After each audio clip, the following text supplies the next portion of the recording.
It just made me feel so safe. You know, it's safe to be who I am, period. And it just explained so many things in my life and in my business. Not a huge surprise. When I first did the quiz, celebrity kind of creeped up in there, and it was like, yeah, like I could, like when I read the definition, I'm like, yeah, okay, I could see myself being a celebrity. And then just when I did the quiz again, those top three kept coming up, and it's like, oh yeah, ruler, got it. Like, you know, like leading, not really a follower, Maverick. Oh my gosh, that opened up so many ahas, so much acceptance of myself. And we'll probably get into that later. And then like I wasn't really surprised, I must say. So when I took the test, my Maverick came out super, super high. And I was not surprised. And it's always been validating for me. I guess because I come from such a rigid background that I was like, what's wrong with me? You know, and then taking this test and being like, okay, just how I am. And I took the test twice, and my two next ones came out different, but Maverick always came out on top, like sky high. So my latest test that I took in 2019, my Maverick was 36, and then it was nurture and ruler. So those are the other two, which just feel very, very, very resonant. When the results first came out, it wasn't necessarily a surprise, but it was more like the realization of, okay, so it is actually a thing. It's not just that I'm a bit flaky and really bad at business and just rubbish at picking a niche and things like that. It's actually allowed for me to do it this way. And since I have, I guess, honored that and sort of stepped in that's where even more of my romantic has come out, because now I know it's allowed to be easy and I get to do it in my way. Oh, so when I got Maverick, I was like, of course I did. I was like, I really wanted it. And when I got it, I was like, yes, I always get what I want. This is brilliant. I was like, I was so pleased to have it, because all of my life I got moved up a year at school. So I went to school a year early. So I was 10 when I went to high school. So I was already different to everyone else, you know.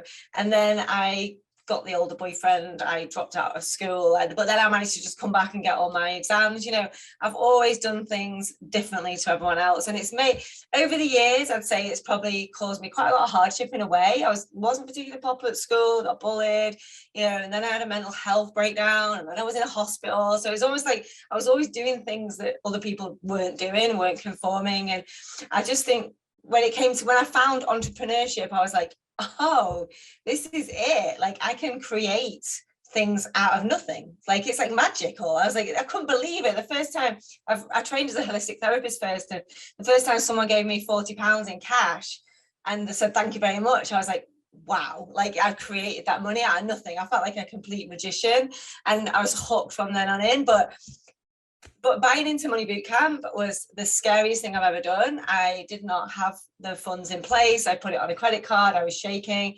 But as soon as I got in there, it kind of stopped my Maverick in its tracks, because at the time, I think I paid $1,500 to get in, and there was 2,000 people in the group. And I remember sitting on my chair and doing the maths and thinking, oh, okay, right. So I've done all these other things, but if I just sell one thing, and I stopped doing all the other things, and I just create a million different ways to sell the same thing, like all roads lead to bootcamp, right? For me, it's like, I've got a mastermind, all roads lead to this training. And even my training is completely Maverick, because, you know, everyone else in the LinkedIn world seems to talk about sending lots of DMs, you know, getting obsessed with what time to post, focusing on engagement. And I'm like completely the opposite. I'm like, we don't send any DMs, we don't care what time you post, we don't, you know, all that kind of stuff. So it's completely different. And when I first kind of launched into the world of the online world, you know, very naively thinking everyone's going to love me, this is going to be great, because this, you know, everyone seemed to hate me and it wasn't great. And I was like, oh,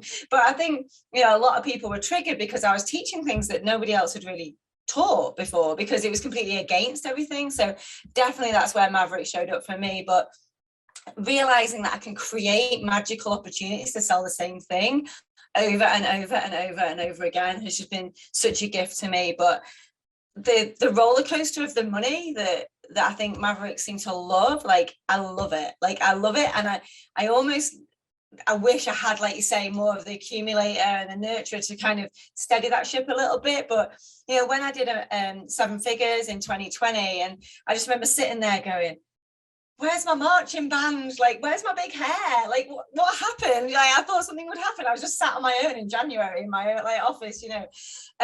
But then I was kind of like, well, I've done that now. I don't need to do that again. I can go to smaller launches. I don't need to spend so much on Facebook ads. And, you know, just, it's almost like I just like see opportunities. I want to do it. I want to tick the box. And once I've done it though, I'm like, oh, I'm good with that. I want to do something else now. So now I'm going back to selling the same thing, but in a different way to different people. So for me, Maverick was like, I'm so pleased I've got it. I would never want to do the quiz again in case something else came up. I know when I was looking at investing, they did my investment like risk.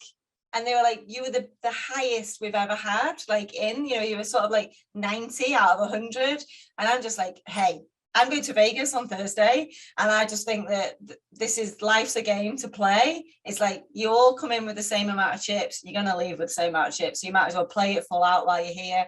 And for me, entrepreneurship as a Maverick has been a gift from God, because it allows me to play the game, have fun with it, the ups, the downs, the wins, the losses, the drama of it. Yeah. So yeah, it wasn't a huge revelation to me, but I was really pleased to come out as a Maverick for sure.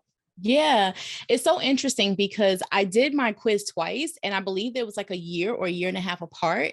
And so I honestly couldn't remember the first one. But right before I started the program and I did the quiz, I did not pay as much attention to it the first time. So it's one of those things of like growth. But the second time around, when I looked at the quiz results, seeing the idea of like, you are rebellious and you are a rebel, I was all here for it. I have a little trophy. Let me go right there. It's my most extra award. And it was like literally a part of me embracing this like extra isms that I like to pour out in the world. And so I wasn't surprised, but what I really love, and I'm sure we'll get through it with the program, it's really all about understanding how to infuse that into your business, from your business model to like how you want to show up. And for me, what I would take this a step further and say is that and it's still doing it. It made so much sense with the work that I do. So when I first started, you know, sales was just, it's my corporate background. So it's like, yeah, teach sales. But I hated like the fact that like my clients would come in and it's like, they want to talk about sales from a numbers perspective. And I was like, okay, yeah, I mean, that's cool. And like, I'm all about women making money. But it was like, there's something deeper you're wanting to say that you're not saying. There's something deeper you want to sell that you're not selling. And like, what if you just gave yourself permission to do it?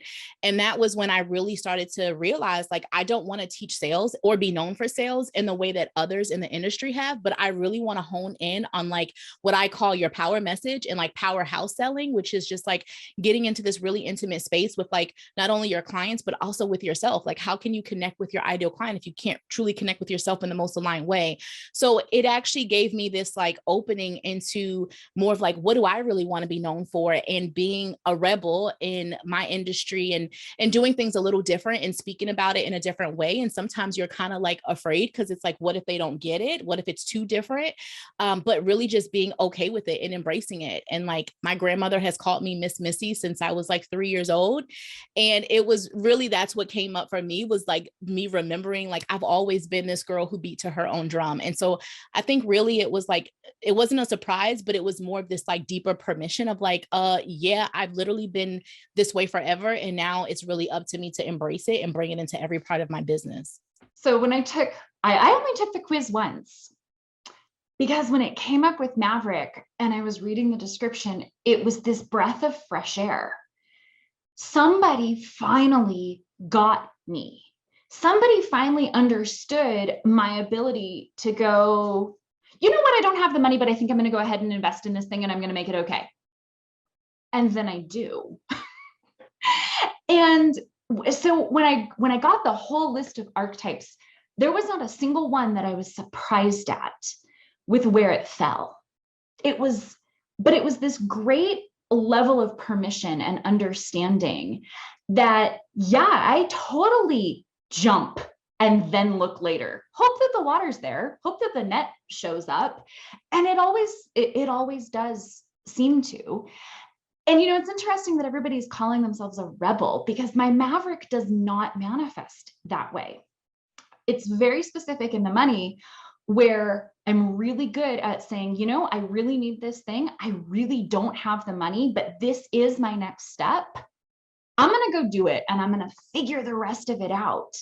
And that always seems to come together. Maverick ruler accumulator. Oh my God. Okay, first of all, I am a powerhouse. I mean, that is a powerhouse combination. So my powerhouseness, yeah, I'm getting stuff done. If I walk into a room, you know, like it's all good on paper. It's good in so many ways. But it's never enough. It's never enough. Never. And my accumulator drives me bonkers. My accumulator is never happy. I mean, how much more money do I need to have in the bank account? How much more does my retirement need to be set? How much more for it to be enough? But it's never enough. And then my Maverick loves to do like big, wild things. Like I bought my Tesla last year in cash. And then I had nothing left in my account, which my Maverick is fine with that. But my accumulator was like, we're going to die now. We will literally die. And that energy is so exhausting. It's so exhausting. And I want to just enjoy my stuff. I want to enjoy my success. So there's a part of me that's like, I just want to enjoy in life, but my accumulator will not let me. And my Maverick and accumulator are always at odds. And then my ruler's constantly like, well, you're not there yet. So stop even talking because you have more stuff to do. So it's a hot mess express, but on the outside, I look amazing. I'm a Maverick ruler and alchemist. And I was born in very poor life settings. You know, I was born and grew up in another country, in an orphanage, no family, like everything's so poor and dysfunctional. And what I struggled throughout my life is that, you know, I was shaming myself for who I am and that I want to go against that and not follow everyone else's path. And I have received so much shame about that and around that. And I had to let go of that because I know when I discovered that I am Maverick, for me, it was like, this is me. This is who I always was. And I was born to do this. I was born to be wealthy. I was born to inspire people. I was born to lead. And I'm not bossy. And also being an alchemist, I always have these amazing creative ideas. And I had to stop giving them away for free because I ended up building other people's businesses. And I never got paid for that.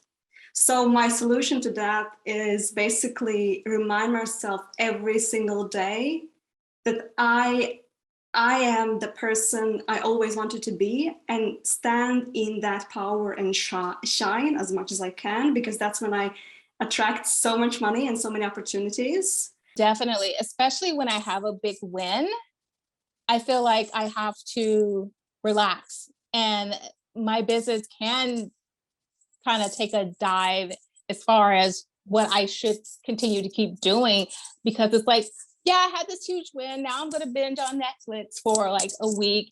And so just even, you know, understanding that about myself. And then there's that ruler, that guilt, that Maverick, you should be doing something. And just getting back on the horse. And it's like, and then the romantic is battling.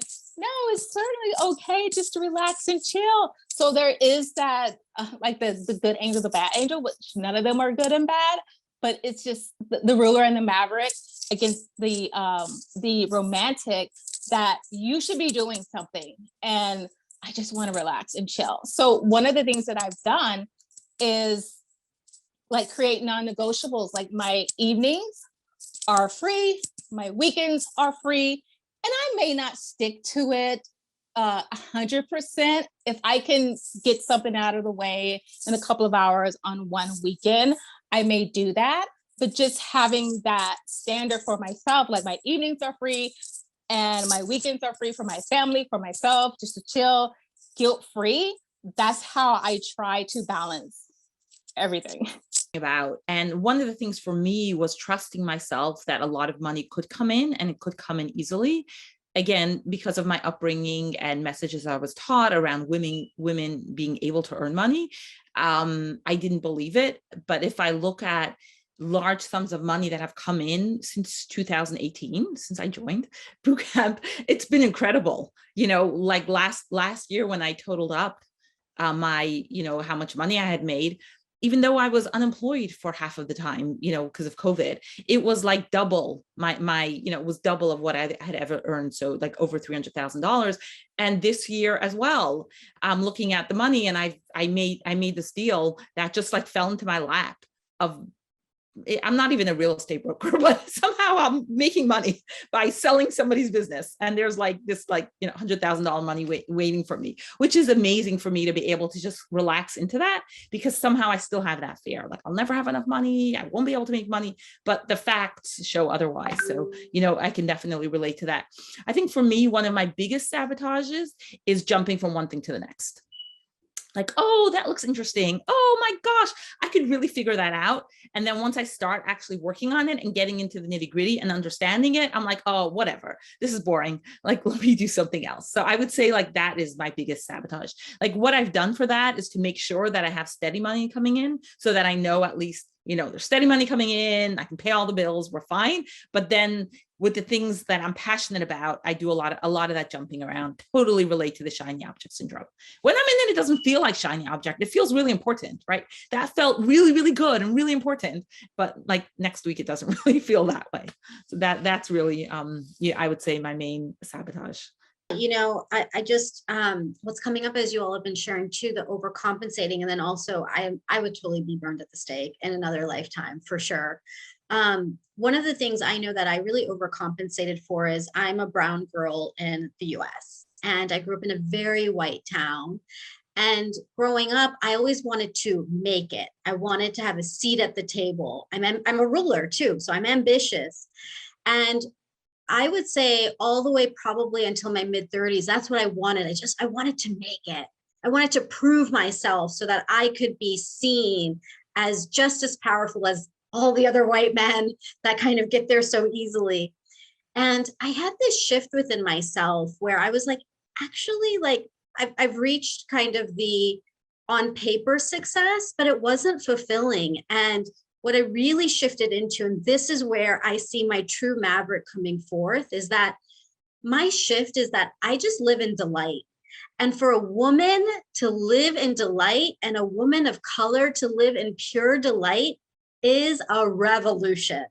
And if that's what we can do, like, damn, like that's amazing. That's what I want. I don't need a seat at the table anymore.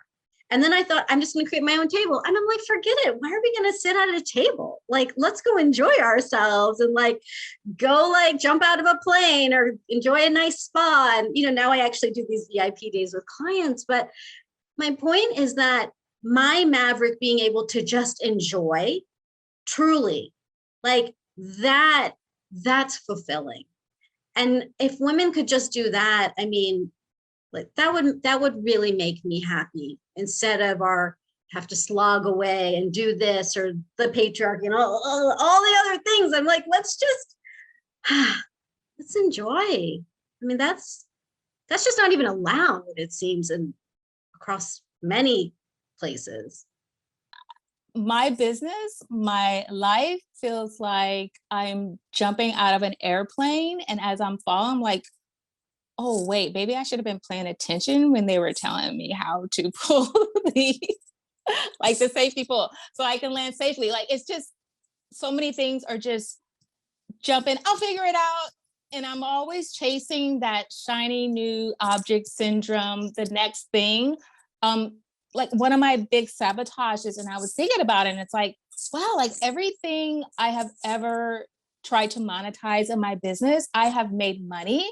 But where my big sabotage come from is just, I hit that ceiling very quickly because I'm always hopping to the next new idea, and I don't stick to something that is working very long, or there's always something to tweak.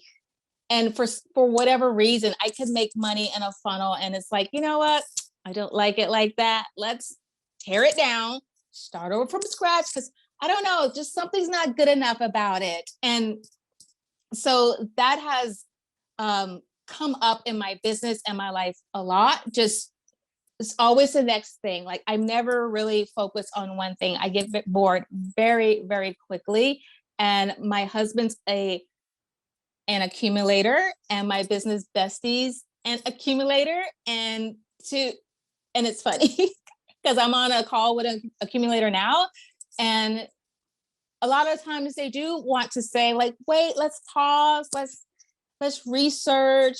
Let's make sure this is where we want to go. And it's like, what more research is there? No, like we're gonna make money. Let's just go. Like, what's taking you so long? Why aren't you hopping onto this? And what they've taught me is to slow down and to listen more. And I can appreciate. There's a lot of things that I can appreciate from an accumulator that does not come natural to me. That it's like, you know what? I need to like really focus on my future and kind of slow down and appreciate that part of them.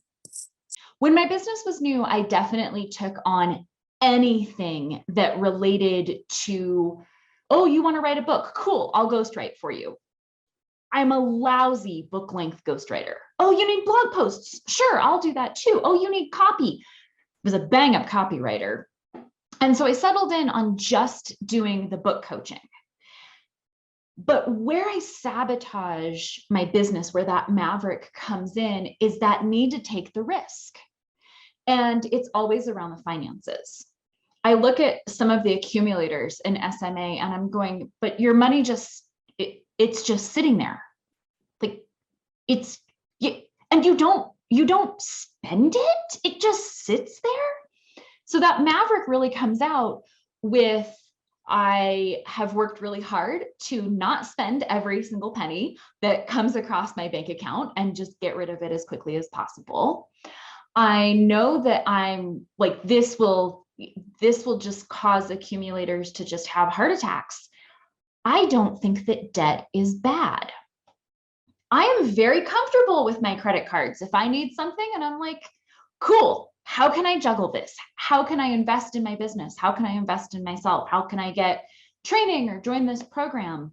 And the way that really sabotages those, I carry a lot of debt.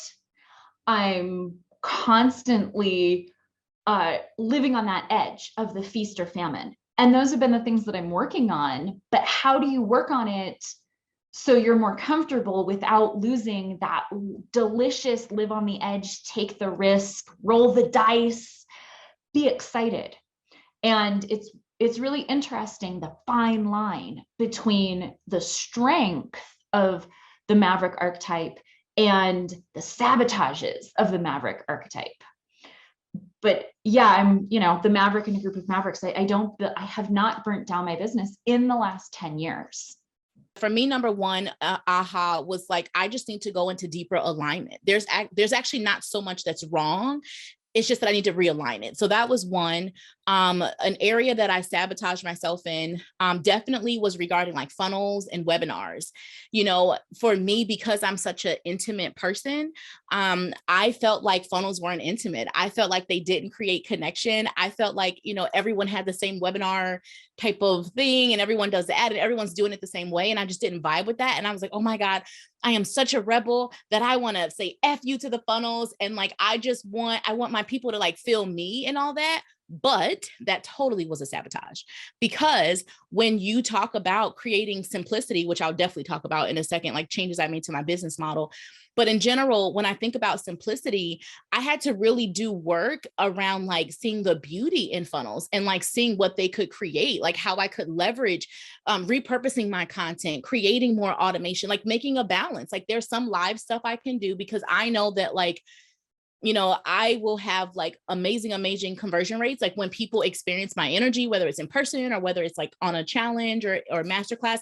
I don't like the word webinar. I like to say masterclass, but see, even that, like my energy around it. So it was really just some shifting and some reframing that I had to do on stuff and not doing it the way that I thought I needed to do, or like format it like this and your slide has to be like that. And once I like found my jam and like my masterclasses, like, I don't want to talk at you. I want you to come on screen. I expect for you to talk. Like I remember one of the first masterclasses masterclasses that once I finally gave myself permission to do it in my way, and like just interacting with people, they were so like, I had to tell people like, I actually want you to talk. I'm not recording it. You can talk on it. Like, I want to interact with you. I'm a human being. Like, they were so shocked. And so just finding ways to like bring me into it, but leveraging some of those automations and things like that, like instead of trying to fight it, because if I don't, well, then everything is live. And so now I'm getting to the place where like, I am exhausted. So trying to find the balance between the two was definitely something I had to realize.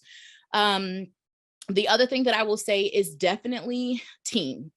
I don't know if anyone else has this. I haven't heard much about team, but for me, there's this, I'm also a control freak. So there was this, like, I have to do it myself. Like, you're not me. Like, I have to do it.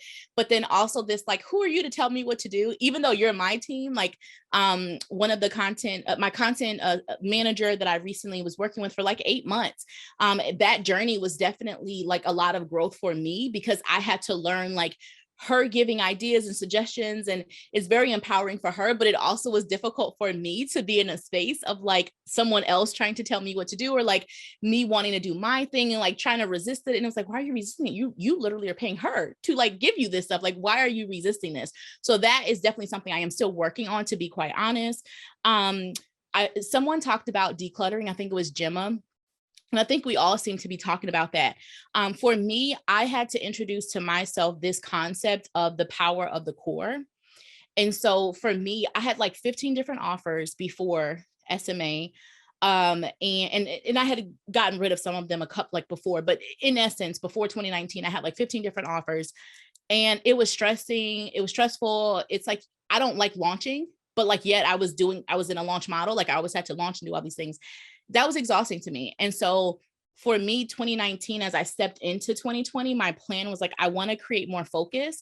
I want to really hone in on my core. And so I talk about like the core 4 and, really just like claiming your core, like what's the core message? What's the core client? What's the core thing that you do? Like just honing in on what's your core offer. And so for me, for the 2020, well, since 2020, 2021, so like last 2.5 years, I have literally focused on selling 2 things, and that is it in my whole business. And being able to do that has been so amazing. And I just want to say, like, this is such a beautiful conversation, because it helps you think about the growth that you've done and like, whoa, like this is what's happened. And I wanted to just share this story. So in 2017, I had my first $20,000 month. And I could not figure out how to make them consistent at all. 2020, when I had my next $20,000, I had another $20,000 a month, but it wasn't consistent. From 2020 and 2021, to be able to be in a space where before it was from a one-on-one program, and then to look at my business and it's from a group program, and I can bring in like handfuls of women at one time. I literally worked part-time from May until like all summer long. And I still was doing like 20, 25K cash months, like not even sales months, but just working part-time. Like it was such an aha. And even now I'm still like taking it in that like I allowed myself to have this time. It's like, it is the next level to me. And so I just wanted to point out how we're talking about decluttering your business model, focusing on your core, creating simplicity. Like I never valued simplicity as much. And one of the breakthroughs that I was talking about from yesterday when I was doing this recording for the podcast, I said something to myself around like, so much of my identity was in me being like a smart girl. So much of my identity growing up was like, I got good grades, especially being raised in a low income home, single mother, like education was the way that we were taught to get out, and I was the first to go to college in my family, the first to work in corporate America. People thought I was crazy for leaving this big corporate job. Like there was so much identity I had in being the smart one and knowing the answer and like all the things. And so when you become an entrepreneur, I feel like for me, it was like, go, go, go. Like it's making money harder is the answer. Like to make more money, you have to work harder and all of these things. And, just being in a space where I know that I allowed this for myself. And now my next step is like continuing to allow it for myself, because I've seen some little sabotages try to come in the last, 2 months or so. As I look, I had my 2 biggest years, and then like going into this year, I'm like, okay, I want to top that. As I've started 2022, it's kind of like, I've seen these little sabotages. So one, I just want to thank Denise for bringing this circle together, because I just had this aha that's like, oh my God, I have to go back through SMA, because and even if I didn't go through it, just being here in this time, it's kind of like, Kiera, this was why you created this program. So I know that Gemma was talking about a membership. I have a high ticket membership. It used to be low ticket. I couldn't deal with that shit. $97 a month wasn't working for me. I'm too extra and give too much for it. So I realized very quickly I couldn't do it. So then I was like, oh, I'm just going to make a high ticket one. And everyone was like, there's no high ticket membership. Like, that doesn't exist. It has to cost this much. And I was like, well, this is how much I'm giving them. This is how much I'm paying. And it took me a minute to like really be okay with that in 2020. But I know that I've grown in it. I've increased that program in a beautiful way, and I'm excited for where it's going next. And I saw myself having a little sabotage like January, where I was like, wow, like, look at what I did, this year, I was in like 60K of debt. I paid off like 40K of it. I'm like, last 20K, like, I had all my taxes done in January. I had invested in team. Like, I felt like financially, I'm like, I'm on my shit right now. And so there was this little moment of like, oh gosh, like, wow, look at all this stuff that I did. And so I think sometimes as a Maverick, it is like, you did all of this and you worked less this year than you did 3 years before, but you made double and triple the amount of money. Like, you're really? And it's like, yeah. And we're going to take that to the next level. So that's the next future sabotage that I'm working through. And I am so grateful to just this circle to like, just remind me of like that whole idea of simplicity. It is powerful. Like, as a Maverick growing up being little, it's like doing all the things I thought was really cool. And that was my identity. And now it's like, no, I like that my day is simpler and I can lay on the couch and I can play a video game and still sign a client, in the middle of me playing a video game and all the things. So lots of different ahas for sure on sabotages and things like that, but really, really grateful for this space. SMA has been so eye-opening. So I would say do it, because if you are having guilt, or if you're struggling, or if people are judgy on something that just comes natural to you, and maybe you feel like I have to follow the norm and I have to fit into this box. I feel like SMA, what it did for me was it gave me the permission. And I think a lot of times, and I hate that, especially with women, like, we need that permission to just be okay with who we are and to be different from society. And so, yes, okay, if you need the permission, I give you the permission to invest in SMA, and then you're going to get the permission that it's okay when you have that tingling feeling like, this doesn't feel authentic to me. This doesn't feel quite right. Maybe I'm just not cut out. No, you are definitely cut out. You just need to know like what your strengths and what your weaknesses are. And when you know that, you're going to be able to make grounded and sound and very smart decisions in your life, not just as an entrepreneur, but I know there are people on here that are not trying to go toward that, but just in your life in general. So yes, definitely invest in SMA just to understand yourself better and show up in this world as your most authentic you. So, are you a ruler, a connector, or a maverick? Hang on, maybe you're more of a romantic or a celebrity. Take the money personality quiz right now and find out which of the 8 money archetypes you are. And then I'm going to teach you how to profit from your strengths and make money in your business based on your natural personality. Click below and find out more.